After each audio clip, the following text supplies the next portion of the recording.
Perkenalkan, saya adalah Desmond Situmorang, dokter spesialis anak. Saat ini saya adalah dosen di Fakultas Kedokteran Universitas Kristen Maranatha, Bandung. Saya mengampu beberapa mata kuliah di bidang preklinik maupun bidang klinik. Untuk bidang preklinik, saya mengampu di blok endokrin, ilmu kesehatan jantung, kemudian ilmu infeksi, dan juga ilmu paru. Untuk bidang klinik sendiri, saya mengajar di profesi kedokteran di bagian ilmu kesehatan anak.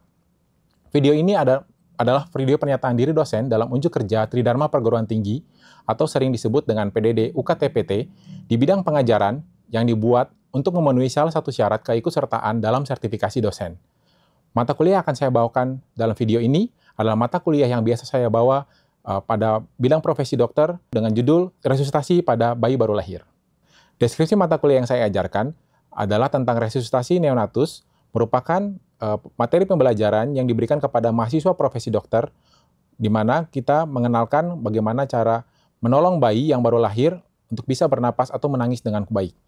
Tidak selalu bahwa bayi baru lahir itu dapat bernapas atau menangis dengan baik, oleh karena itu kita berikan pembelajaran kepada para mahasiswa kita untuk dapat menolong bayi yang baru lahir dalam kondisi apapun, untuk membantu bayi tersebut dapat bernapas atau menangis dengan baik. Tujuan pembelajaran dari mata kuliah ini adalah pertama, mahasiswa mampu untuk melakukan konseling antenatal dengan baik. Yang kedua, mahasiswa dapat juga membantu mempersiapkan peralatan yang dapat digunakan pada proses resusitasi neonatus. Yang ketiga, mahasiswa juga dapat berperan sebagai asisten ataupun sebagai penolong pertama dalam proses resusitasi neonatus. Dan yang keempat, dari segi profesionalitas, mahasiswa dapat berperan sebagai dokter yang profesional untuk bisa menolong bayi tersebut. Dan yang kelima, mahasiswa juga dapat berempati kepada keluarga untuk memberikan konseling dan juga memberikan edukasi yang tepat untuk pasien dan keluarganya. Materi pembelajaran yang kita berikan pada kuliah tersebut adalah pertama, bagian konseling antenatal. Di situ kita mengenalkan kepada mahasiswa teknik-teknik yang biasa kita gunakan untuk melakukan konseling antenatal dan dengan mencari informasi atau melakukan anamnesis mengenai tindakan yang akan dilakukan. Kemudian yang kedua adalah mempersiapkan alat-alat. Di situ kita mengenalkan kepada mahasiswa berbagai macam alat-alat, fasilitas yang dapat digunakan dalam proses resusitasi neonatus. Yang ketiga, kita juga membiasakan mahasiswa untuk menjadi penolong ataupun menjadi asisten dalam proses resusitasi neonatus. Dan yang keempat, kita juga memberikan edukasi pembelajaran kepada mahasiswa kita bagaimana cara mengedukasi, bagaimana cara konseling yang baik pada pasien setelah pasien tersebut berhasil diresusitasi. Metode pembelajaran yang kita lakukan adalah yang pertama, kami memberikan materi perkuliahan dengan metode mini lecture kepada mahasiswa kami, baik secara online maupun on-site, dengan ada sesi tanya jawab. Materi yang diberikan tersebut merupakan materi resusitasi neonatus yang kami adopsi dari Ikatan Dokter Anak Indonesia dengan standar yang sudah ditentukan oleh Kementerian Kesehatan dan juga berpatokan pada WHO dan juga American Academy of Pediatrics. Setelah memberikan materi kuliah, mahasiswa memasuki minggu ketiga, memasuki stase di ruang bayi. Di stase tersebut, mahasiswa akan sering untuk menolong proses resusitasi neonatus yang biasa dilakukan baik pada persalinan secara seksio sesaria maupun persalinan spontan. Untuk pertama kali, mahasiswa akan bertindak sebagai observer. Mereka secara bergiliran, dua orang akan bertindak sebagai observer, kemudian setelah dianggap cukup untuk melakukan observasi, mahasiswa akan bertindak sebagai asisten penolong pertama untuk membantu DPJP atau dosen melakukan tindakan resusitasi neonatus. Itu metode pembelajaran yang biasa kami lakukan kepada mahasiswa kami.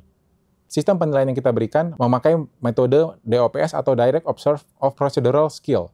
Biasanya mahasiswa kami uji menggunakan manekin dari proses awal dalam proses konseling neonatal, dan juga di sini ada mahasiswa yang berperan juga sebagai orang tua ataupun pasien tersebut. Mahasiswa diharapkan dapat melakukan proses resusitasi baik dari persiapan, proses resusitasinya tersebut, bahkan setelahnya pun dalam bentuk edukasi ataupun konseling kepada pihak keluarga.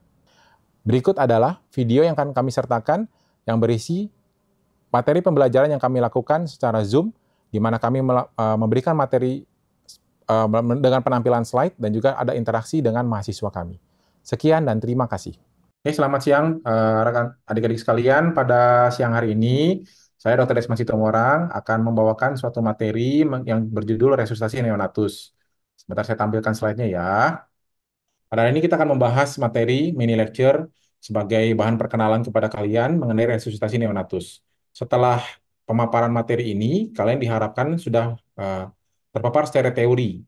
Berikutnya nanti diharapkan ketika kalian masuk stase di ruang bayi, Clement, ataupun nanti mungkin di rumah sakit jejaring, kalian bisa menjadi observer dulu, kemudian setelah menjadi observer bisa membantu menjadi asisten.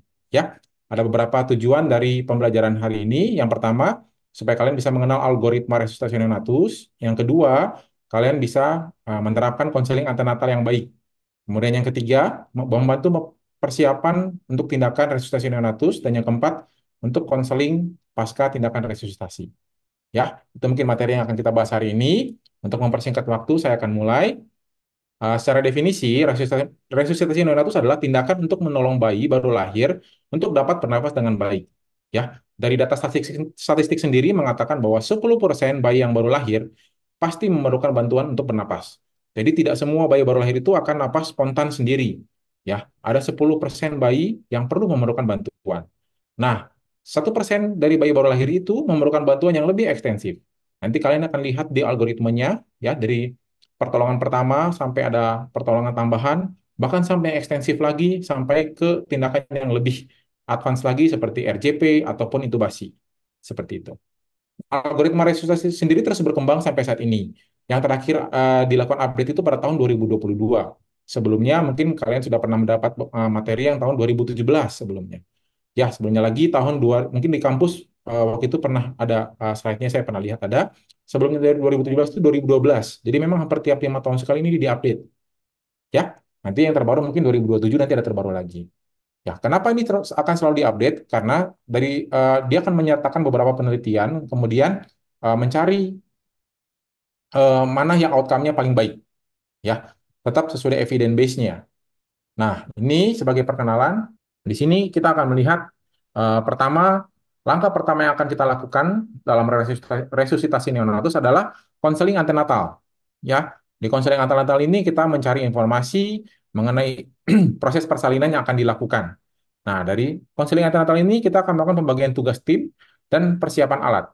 Itu dilakukan secara simultan. Ya, nanti ada beberapa kasus yang mungkin eh, memerlukan tidak cuma satu tim. Jadi bisa sampai 2 tim. Contoh, pasiennya kembar. Nah, yang paling benar kalau pada pasien kembar itu kita harus menyiapkan 2 tim.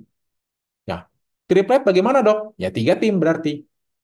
Tim ini masing-masing punya alat masing-masing gitu jadinya. Seperti itu. Ya, jadi secara simultan. Itu yang paling idealnya. Namun ini masih menjadi tantangan tersendiri sampai sekarang. Bahkan di kota-kota besar pun kita masih sulit untuk menerapkannya. Kecuali pada rumah sakit besar mungkin yang masih bisa menyiapkannya, namun kebanyakan rumah sakit masih belum mampu sampai menyiapkan hal tersebut. Cuma tidak menutup kemungkinan ke depannya eh, kita bisa sampai ke tahap tersebut. Ini ada beberapa hal yang bisa kita tanyakan. Yang kita pilih menjadi faktor ibu dan faktor janin. Ya, kalau faktor ibu jelas kita harus tanyakan ini G berapa, P berapa, H berapa. G itu usia gestasi tadi yang Farel sempat bilang. P-nya ini parturian keberapa dan abortusnya sudah keberapa. Ya, kadang-kadang kita akan menemukan pasien mungkin dengan kehamilan ke-4, tapi parturiannya 0, abortusnya 3. Nah, apa yang kita bisa simpulkan dari hal tersebut? Siapa tahu memang berarti ini pasien berisiko gitu. Ya, ibu ini berisiko mengalami abortus. Nah, apa nih mungkin penyebabnya? Hati-hati kita. Seperti itu. Ya, kita juga bisa anamnesis melakukan apakah pasien melakukan USG neonatal sebelumnya atau tidak. USG-nya di mana, oleh siapa, kemudian ditemukan hasilnya seperti apa. Nah, kemudian kita juga anamnesis mengenai penyulit-penyulit yang mungkin pernah ditemukan pada selama masa antenatal.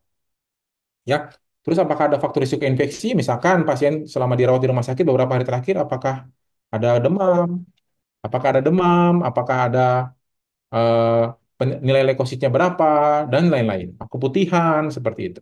Ya, atau yang terakhir, apakah pasien minum obat-obatan? Contoh, misalkan pada ibu-ibu yang eh, mengalami hipertensi, seperti itu.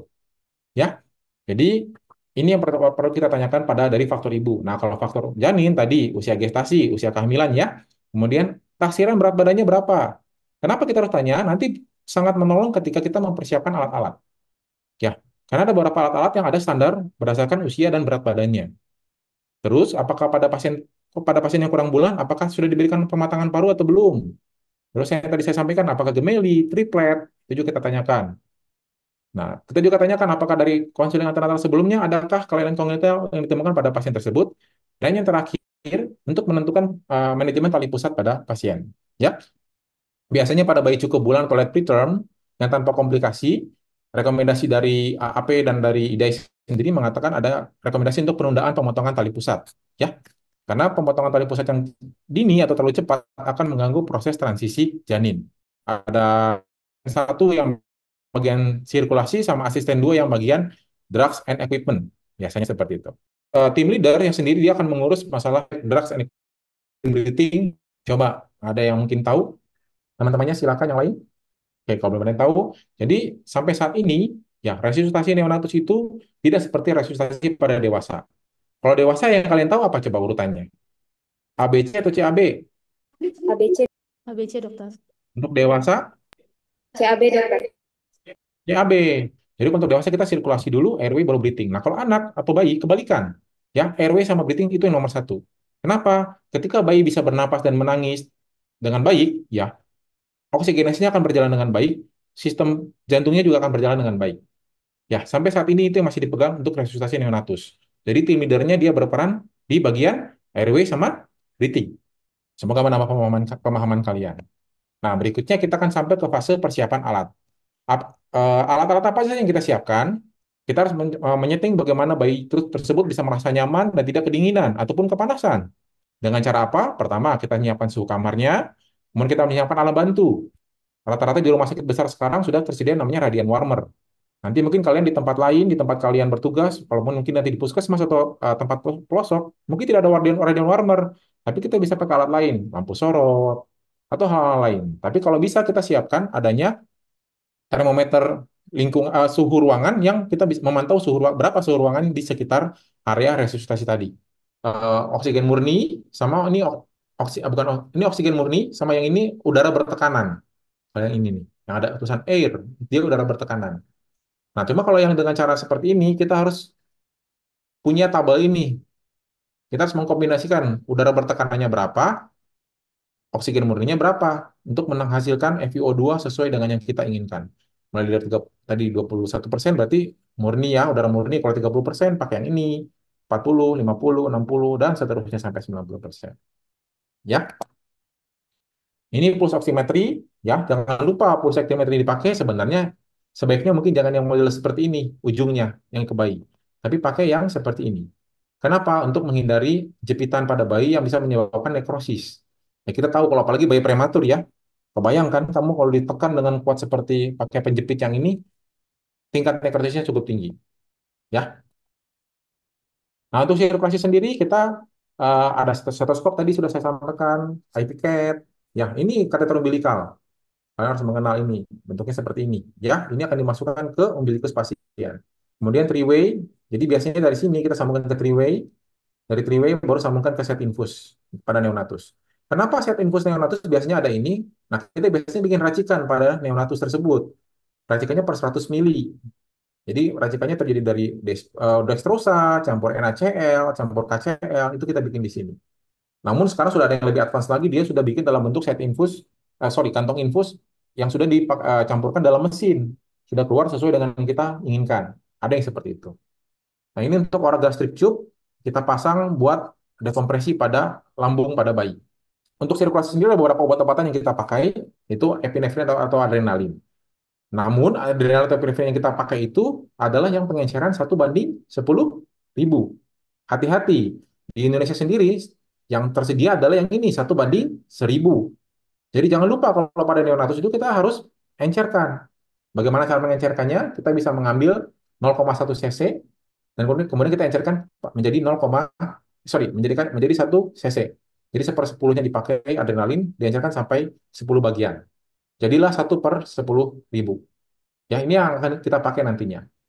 Selain itu juga kita menyiapkan siring yang 3 mili, 5 mili, dan 10 mili untuk masuk obat-obatan yang lain atau untuk bolus cairan. Oke, tadi sudah persiapan, sudah selesai semuanya.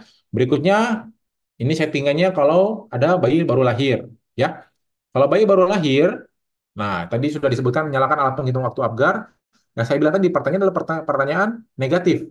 Kalau ada pertanyaan negatif jawab tidak, berarti bayi sehat. Rawat gabung bersama ibu.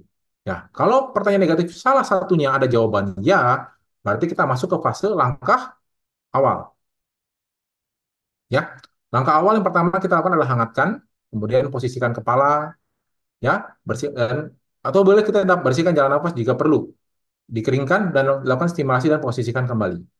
Setelah kita melakukan langkah awal, jangan lupa kita pasang saturasi dan probe suhu untuk memantau saturasi dan juga suhu pada bayi tersebut. Di sini ada notes-nya.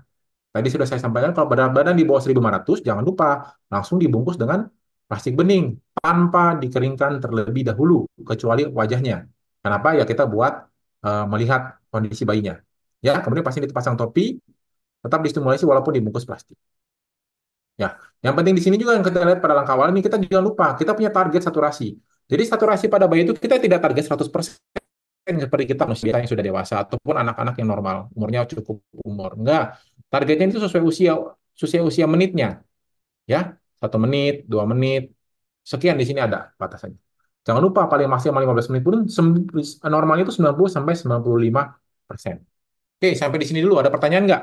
Dari tadi fase pertama persiapan konseling sama langkah pertama bayi baru lahir. Ada yang mau nanya silakan. Dokter izin bertanya. Tadi Ya, penggunaan plastik wrap-nya, apakah ada dalam kondisi tertentu atau syarat tertentu selain dari berat badannya, dokter? cuma berat badan deh yang jadi patokan. Ya, jadi plastik itu cuma dipakai yang pada berat badan di bawah 1000, lebih dari kurang dari sama dengan 1.500 gram. Oke, saya harapkan ini jadi ini kalian. Biasanya ingat tadi 90% sampai sini doang. Ya, ini 90%. Kalau kita sampai sini kita tenang. Ya, jadi minimal kalian sebagai seorang dokter umum wajib bisa sampai tahap seperti ini. Ya, ini buat patokan buat kalian. Jadi harus bisa bagaimana sih menghangatkan yang baik dan benar seperti apa, bagaimana memposisikan kepala yang benar, bagaimana mengeringkan dan melakukan stimulasi dan memposisikan kembali. Ini kita pelajari berikutnya. Tadi plastik dan topi sudah saya sampaikan, ini ya. Tidak perlu dilakukan pengeringan, ya, karena bersifat kontraproduktif. Kenapa? Karena pada bayi yang baru kurang bulan, biasanya dia punya namanya Fornix caseosa. Jadi dia menempel lapisan lemak yang menempel pada permukaan kulit. Fornix caseosa itu dia sebagai pengurang apa mencegah terjadinya apa saya lupa penguapan. Nah, penguapan dari kulit bayi. Ya, jadi kalau kita mengeringkan itu, kita sama aja mengelap jubahnya, mantelnya. Nah, ini kita plastik itu kita pakai buat menambah mantel tersebut. Kalau kita keringkan dulu, ya sudah keburu satu membuang waktu, yang kedua kita malah membuang lapisan yang melindungi si bayi tersebut. Makanya bersifat kontraproduktif dibilang. Ya. Nah, ini bagaimana cara mengeringkannya? Keringkan dari atas ke bawah, kemudian jangan lupa kita remove alat yang kita pakai buat mengeringkan. Ya, jadi jangan kamu biarkan itu yang basah itu nempel ke kulit bayinya, jangan. Ingat prinsip kehilangan panas. Ada apa? Konveksi, konduksi, sama radiasi. Ya kan? Itu jangan lupa gitu. Kemudian jangan lupa setelah kita mengeringkan, membuang yang basah dan kita reposisi head, reposisi kepalanya. Yang kalian perlu tahu di sini bahwa ini posisi yang benar. Kita bilangnya posisi setengah fleksi atau setengah menghidu. Posisi menghidu. Kenapa? Di sini jalan napas bayi akan lurus. Dia tidak boleh terlalu fleksi, tidak boleh terlalu ekstensi. Kenapa? Kalau terlalu fleksi, dia akan menekuk. Kalau terlalu ekstensi, dia akan menekuk juga. Jadi jalan napasnya yang pendek dan kecil itu akan menghambat, akan terhambat. Ya, catat baik-baik. Bagaimana sih supaya kita reposition head? Biasanya kita meletakkan adanya kain di bahu pasien ini. Nanti di lapangan kalian lihat, ya. Bagaimana sih posisi meletakkannya? Kemudian melakukan rasa taktil. Nah, ini bisa dengan menyentil bayi kaki atau menepuk. Kalau saya sih lebih suka menepuk daripada nyentil, sakit deh. Ya, kasihan anak orang. Jadi kita biasanya nepuk. Atau enggak, kita dengan melakukan ini, menggosok area belakang bayi atau punggung bayi atau bagian depan. Tapi hati-hati kalau pada bagian depan pun jangan terlalu keras kita dalam penekanan. Ya, biasanya ini kita lakukan sambil mengeringkan. Jadi simultan tindakannya gitu. Paham ya? Nah, ini perbedaan sama versi sebelumnya tadi saya sudah sampaikan kan. Dia pertanyaan positif. Apakah bernapas atau menangis, tonus baik? Ya kan? Beda sama tadi. Bernapas atau menangis lemah sama tonus lemah. Benar nggak? Itu perbedaan utamanya. Ya. Jadi kita dibalik sekarang. Kenapa? Lebih cepat biasanya. Oke. Nah, kalau ada satu pertanyaan, salah, mohon maaf. Kalau satu pertanyaan di situ ada yang tidak, kita akan menilai ini. Sorry, yang iya, maaf, bukan yang tidak ya, maaf. Tadi kan pertanyaan negatif ya. Kalau tidak mah bagus kan, berarti masuk rawat gabung sama bayi. Tapi kalau ada yang iya, berarti kita akan menilai bagaimana usaha napas dan LDJ-nya bayi tersebut. Dengan cara apa? Pasang monitor SpO2 preduktal. Preduktal tadi saya sudah sorry, di gambar tadi ada. Dia dipasang di tangan sebelah kanan karena menggambarkan aliran darah sebelum melewati ductus arteriosus. Ya, nanti kalian lihat lagi anatominya. Kenapa? Karena pada bayi baru lahir, kemungkinan besar ductus arteriosusnya masih membuka, terutama pada bayi prematur. Jadi itu akan sangat mempengaruhi SpO2-nya berapa. Ya. Jadi kalau yang tangan kiri, kaki kanan itu yang postduktal. Dia akan berbeda dengan yang preduktal. Seperti itu. Ya. Oke. Kemudian dari penilaian kita, bila napasnya spontan atau LDJ lebih dari 100 kali per menit, namun kita lihat pertanyaan berikutnya. Apakah ada retraksi, merintih, dan sianosis? Nah, ini bila iya jawabannya, kita akan melakukan CPAP, Continuous Positive Airway Pressure.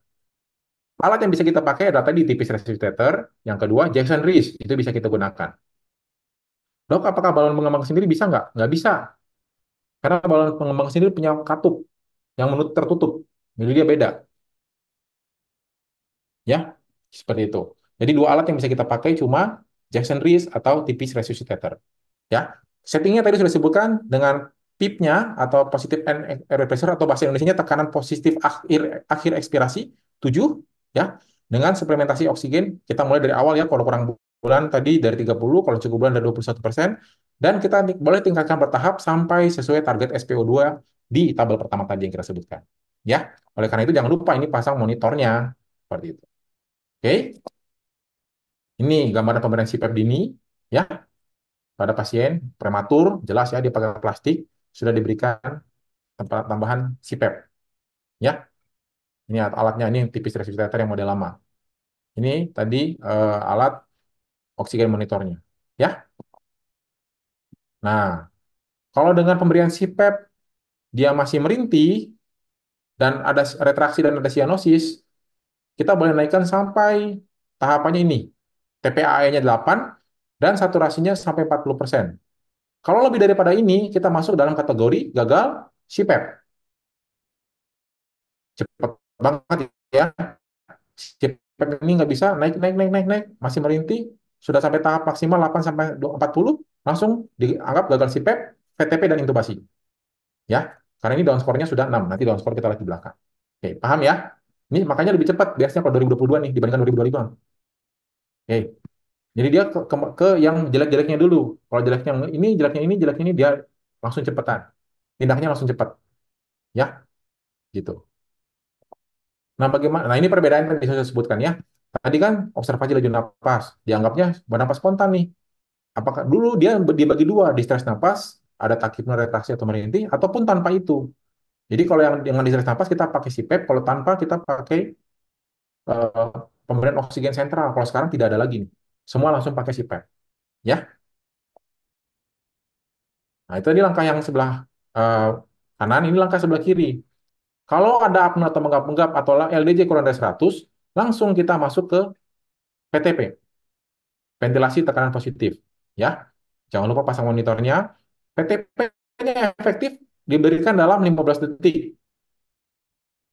Ya, jangan lupa ya iramanya ada. Satu, lepas, lepas. Dua, lepas, lepas. Tiga, lepas, lepas. Empat, lepas, lepas. Itu kita lakukan selama 15 detik. Ya, kemudian kita akan evaluasi ulang LDJ-nya.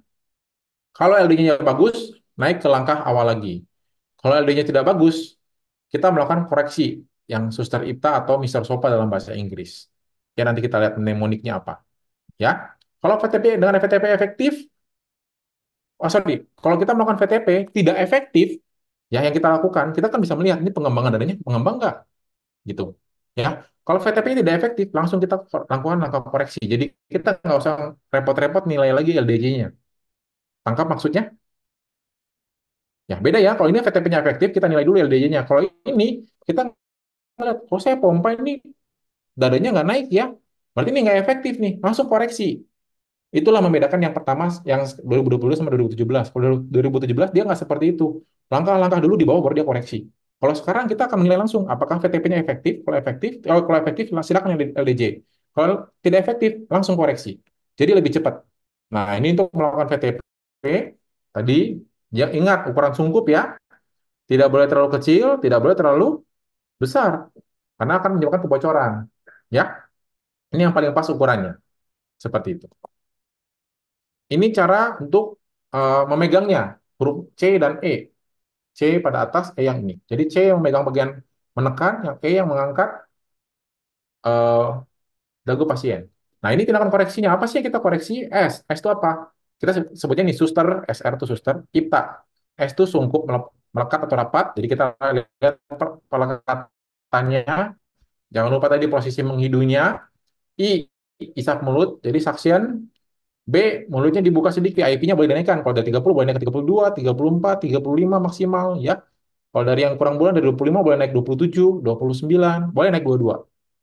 Ya. Sama yang terakhir kita pertimbangkan untuk alternatif jalan nafas. Atau misalkan kalau kita belum intubasi, kita harus melakukan proses intubasi. Ini saya bilang tadi perbedaan dengan sebelumnya ya. Tuh, dia akan tindakan dulu ventilasi tengah posisi LDJ-nya gini, pengembangan dada ininya. Baru dia ke bawah, nanti yang bagian koreksi itu di bawah-bawah. Jadi tidak seperti yang sekarang, 2022 itu udah lebih cepat. Sedikit lagi ya, ini langkah intubasi. Ya, pertama kita harus lihat ini, kemudian kita kaitkan laringoskop kita ke sini, dan kita masukkan ETT ke tengah-tengah sini. Ya, nanti kita lihat di manekin boleh. Oke, terus ini buat fiksasinya, ya, kita tempelkan ETT ke pinggir, di fiksasi seperti ini, boleh seperti ini. Ada banyak cara untuk melakukan fiksasi. Nah, ini untuk kompresi dada. Ya, ada dua tipe, dengan satu tangan atau dengan dua tangan. Kelebihan kekurangannya kalau ini mungkin lebih nyaman tapi lebih cepat capek. Kalau yang ini lebih kuat biasanya dan bisa lebih lama kita melakukannya. Saya sih lebih suka yang dua dua tangan, lebih mudah, lebih gampang, ya dan lebih bisa kita kontrol tekanannya. Kan kita melakukan penekanan kurang lebih setengah sampai sepertiga, eh sepertiga sampai setengah diameter anterior posterior. Ini ada dosis obat-obatan yang diberikan, epinefrin atau adrenalin. Tadi saya sudah sebutkan 1/10 ya, 10.000 ya. Berat badannya paling gampang dosisnya adalah 0,1 sampai 0,3. Jadi kita pemberian pertama segini, 3 sampai 5 menit kita ulang kan, naikin. Kalau 0,1 nggak mempan, naik ke 0,2. 0,2 nggak mempan, naik ke 0,3. Kalau sudah 0,3 ya udah maksimal. Kemudian ini penilaian Apgar-nya ya. Apa tuh Apgar? APGAR, Appearance, Pulse, Grimace, Activity, dan Respiration. Nilainya maksimal 10 ya. Kalian sudah tahu. Penilaiannya dilakukan menit 5 sampai dan menit 10. Nah, ini down score ya. Down score itu kita nilai kalau kita sudah melakukan tadi tindakan. Nah, ini penilaiannya. Frekuensi napas, retraksi, cyanosis, air entry dan merintih. Kemudian interpretasi skornya, skor kurang dari 4, ringan, skor 4 sampai 5 sedang dan lebih dari 9,6 berat. Ya. Pertimbangan untuk intubasi. Ini cara mengukur CRT pada bayi ya. Untuk evaluasi kalau kita sudah melakukan sampai tahap sirkulasi ya, kita dengan cara menekan pada daerah tumit ya atau dinding dada. Tumit atau ini boleh bagian tangan yang jempol apa? Anak jempolnya di sini sama tumit atau dinding dada bayi. Ya, ada yang mau nanya? Silakan. Dokter, izin bertanya. Ya. Dok, mau nanya kalau misalnya nilai Apgar pada bayi di menit pertama itu rendah, tapi nanti pada menit kelimanya itu normal, apakah nantinya ke depan ada implikasi terhadap outcome jangka panjangnya, Dok?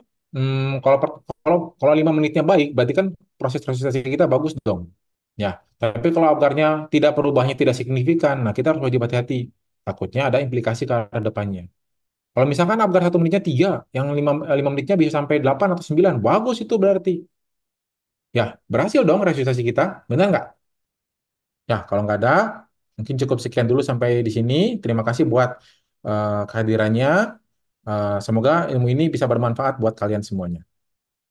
Oke, terima kasih semuanya. Selamat siang.